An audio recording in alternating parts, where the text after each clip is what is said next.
14 फरवरी वसंत पंचमी को Abu Dhabi में खाड़ी देशों के पहले हिंदू मंदिर का लोकार्पण का अवसर मिला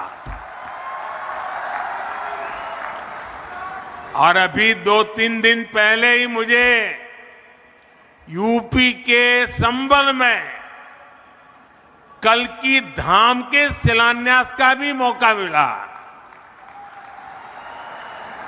और अब आज मुझे यहां तरफ में इस भव्य दिव्य मंदिर में प्राण प्रतिष्ठा के बाद पूजा करने का समारोह में हिस्सा लेने का सौभाग्य प्राप्त हुआ है। साथियों, देश और दुनिया के लिए तो ये वाणीनाथ शिवधाम तीर्थ है, लेकिन समाज के रबारी समाज के लिए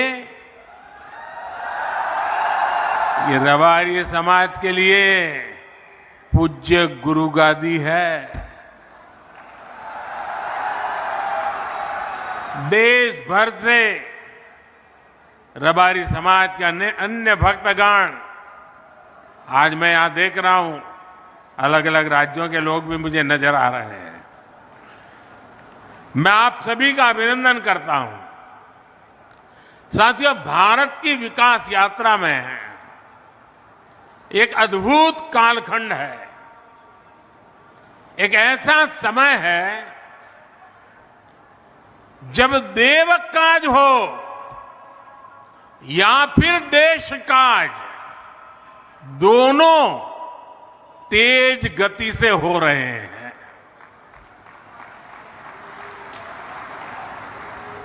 देव सेवा भी हो रही है, देश सेवा भी हो रही है। आज एक तरफ ये पावन कार्य संपन्न हुआ है, वहीं विकास से जुड़े 13,000 करोड़ रुपए के प्रोजेक्ट्स का भी शिलान्यास और लोकार्पण हुआ है। ये project rail, road, port, transport, पानी, राष्ट्रीय सुरक्षा, शहरी विकास, टूरिज्म, ऐसे कई महत्वपूर्ण विकास कामों से जुड़े हैं और इनसे लोगों का जीवन आसान होगा और इस क्षेत्र के युवाओं के लिए रोजगार के, स्वरोजगार के नए अवसर बनेंगे। मेरे परिवारजनों, आज मैं इस पवित्र धरती पर एक दिव्य ऊर्जा महसूस कर रहा हूं। ये ऊर्जा हजारों वर्ष से चली आ रही उस आध्यात्मिक चेतना से हमें जोड़ती है, जिसका संबंध भगवान कृष्ण से भी है और महादेव जी से भी है। ये ऊर्जा हमें इस यात्रा से भी जोड़ती है जो पहले गादीपति महंत विरमगिरी बापू जी ने शुरू की थी। मैं गादीपति पूज्य जयराम गिरी बापू को भी आदरपूर्वक प्रणाम करता हूं। आपने गादीपति महंत बलदेव गिरी बापू के संकल्प को आगे बढ़ाया और उसे सिद्धि तक पहुंचाया। आप में से बहुत लोग जानते हैं, बलदेव गिरी बापू के साथ मेरा करीब 3-4 दशक का बहुत ही गहरा नाता रहा था। जब मुख्यमंत्री था तो कई बार मुझे मेरे निवास स्थान पर उनके स्वागत का अवसर मिला करीब करीब 100 साल हमारे बीच वो आध्यात्मिक चेतना जगाते रहे। और जब 2021 में हमें छोड़ के चले गए,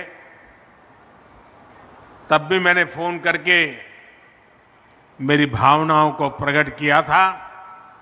लेकिन आज जब उनके सपने को सिद्ध होता हुआ देखता हूं, तो मेरी आत्मा कहती है आज वो जहां होंगे इस सिद्धि को देखकर प्रसन्न हो रहे होंगे, हमें आशीर्वाद देते होंगे। सैकड़ों वर्ष पुराना ये मंदिर आज 21वीं सदी की भव्यता और पुरातन दिव्यता के साथ तैयार हुआ है।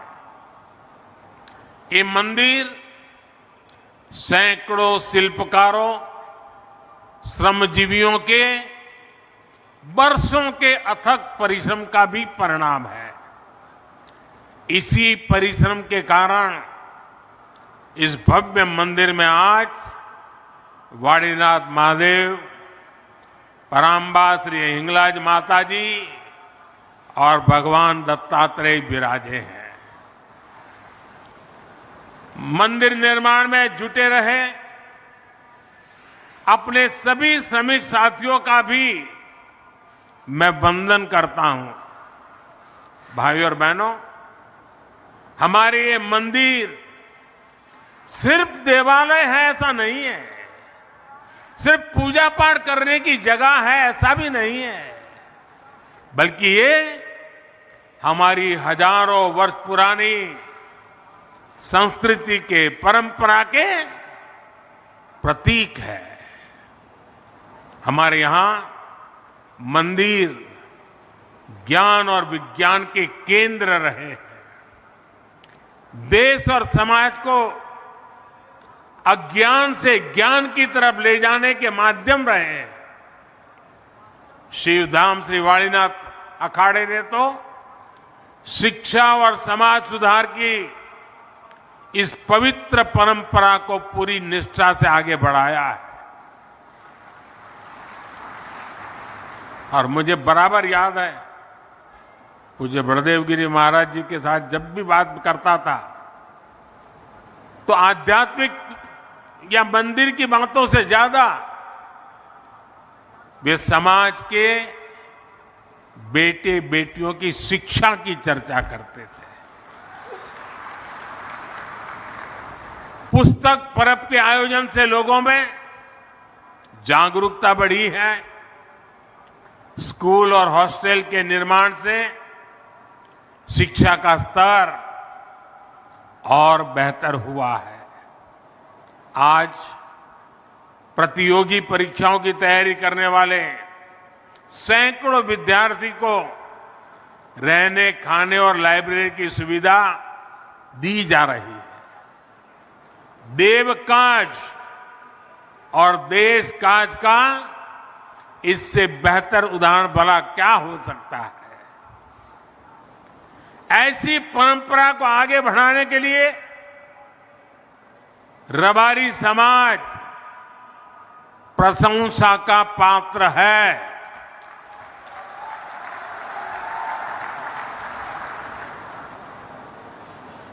और रबारी समाज को प्रशंसा बहुत कम मिलती है।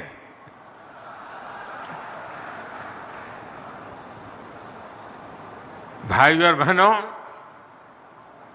आज देश सबका साथ, सबका विकास के मंत्र पर चल रहा है।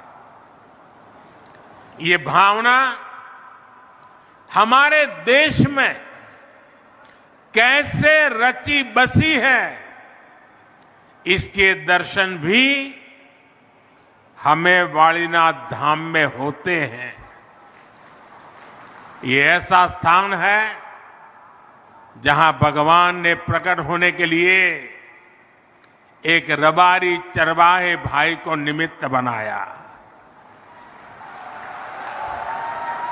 यहां पूजा पाठ का जिम्मा रबारी समाज के पास होता है, लेकिन दर्शन सर्व समाज करता है। संतों की इसी भावना के अनुकूल ही हमारी सरकार आज देश में हर क्षेत्र, हर वर्ग के जीवन को बेहतर बनाने में जुटी है। मोदी की गारंटी, ये मोदी की गारंटी का लक्ष्य समाज के अंतिम पायदान पर खड़े देशवासी का भी जीवन बदलना है। इसलिए एक तरफ देश में देवालय भी बन रहे हैं, तो दूसरी तरफ करोड़ों गरीबों के पक्के घर भी बन रहे हैं। कुछ ही दिन पहले मुझे गुजरात में 1.25 लाख से अधिक गरीबों के घरों के लोकार्पण का और शिलान्यास का अवसर मिला। 1.25 लाख घर, ये गरीब परिवार कितने आशीर्वाद देंगे, आप कल्पना कीजिए। आज देश के 80 करोड़ लोगों को मुफ्त राशन मिल रहा है, ताकि गरीब के घर का भी चूल्हा जलता रहे। ये एक प्रकार से भगवान का ही प्रसाद है। आज देश के 10 करोड़ नए परिवारों को नल से जल मिलना शुरू हुआ है। ये उन गरीब परिवार